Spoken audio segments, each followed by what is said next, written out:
Hello students, स्वागत है आपका हमारे स्टडी व्यू एजुकेशन चैनल में। आज की जो डिक्टेशन है वो 75 से 80 वर्ड पर मिनट की स्पीड से रहेगी, क्योंकि स्टूडेंट अभी जो Rajasthan high court stenographer exam 2023 की जो परीक्षाएं चल रही हैं उसके अंदर जो स्पीड को है कम ज़्यादा कर रहे हैं, फ्लक्चुएट कर रहे हैं। तो अपन भी उसी के आधार पर, उसी पैटर्न के आधार पर अपनी प्रैक्टिस को जारी रखेंगे।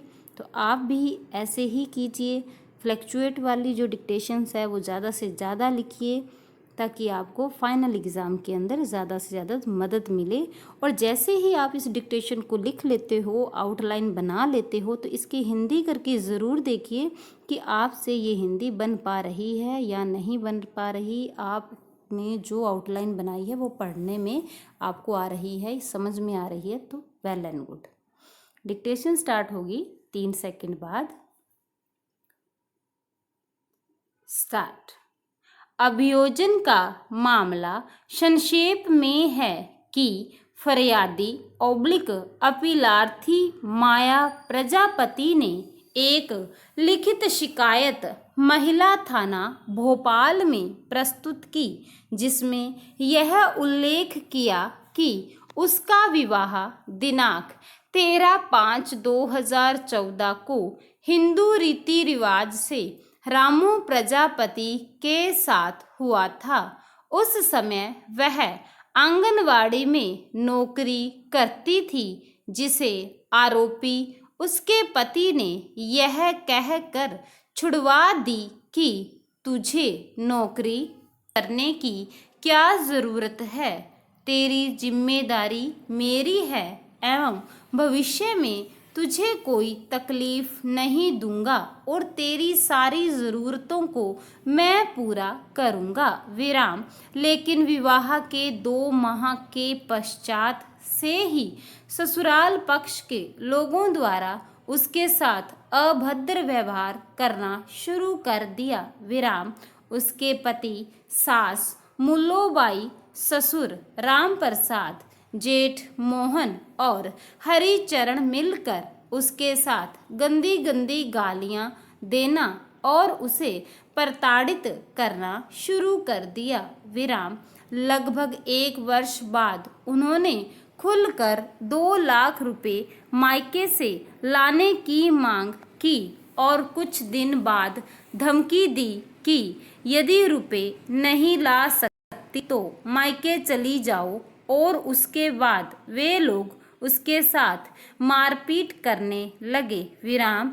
इस दौरान वह गर्भवती हो गई और किसी तरह उसने एक लड़की को जन्म दिया विराम।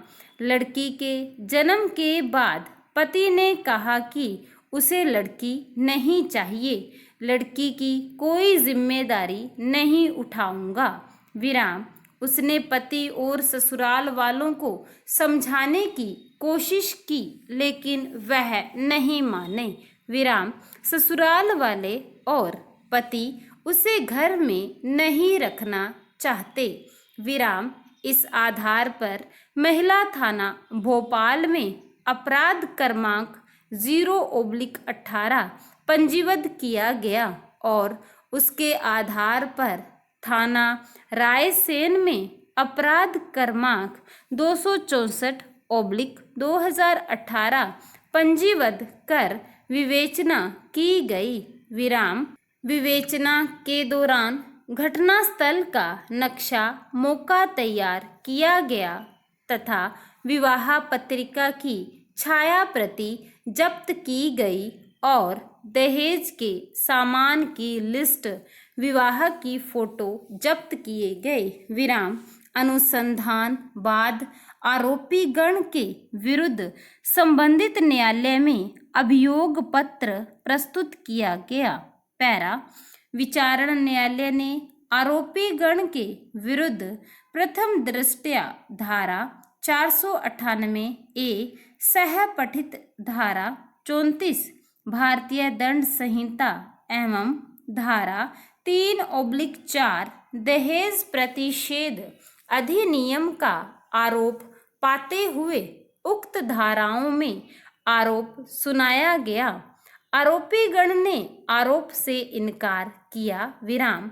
संपूर्ण विचारण उपरांत निर्णय की कंडिका 01 में दर्शाए अनुसार विचारण न्यायालय ने आरोपी गण को दोष मुक्त किया, जिससे व्यथित होकर यह अपील फरियादी ओब्लिक अपीलार्थी द्वारा पेश की गई है विराम।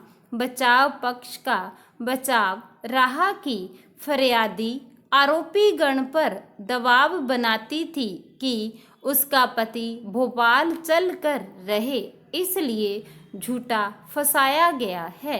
पैरा फरियादी अपीलार्थी की ओर से तर्क में इस बात पर बल दिया गया कि विचारण न्यायालय के समक्ष जो साक्ष्य आई उसमें फरियादिया के प्रति और सास ससुर के विरुद्ध पर्याप्त साक्ष्य थी।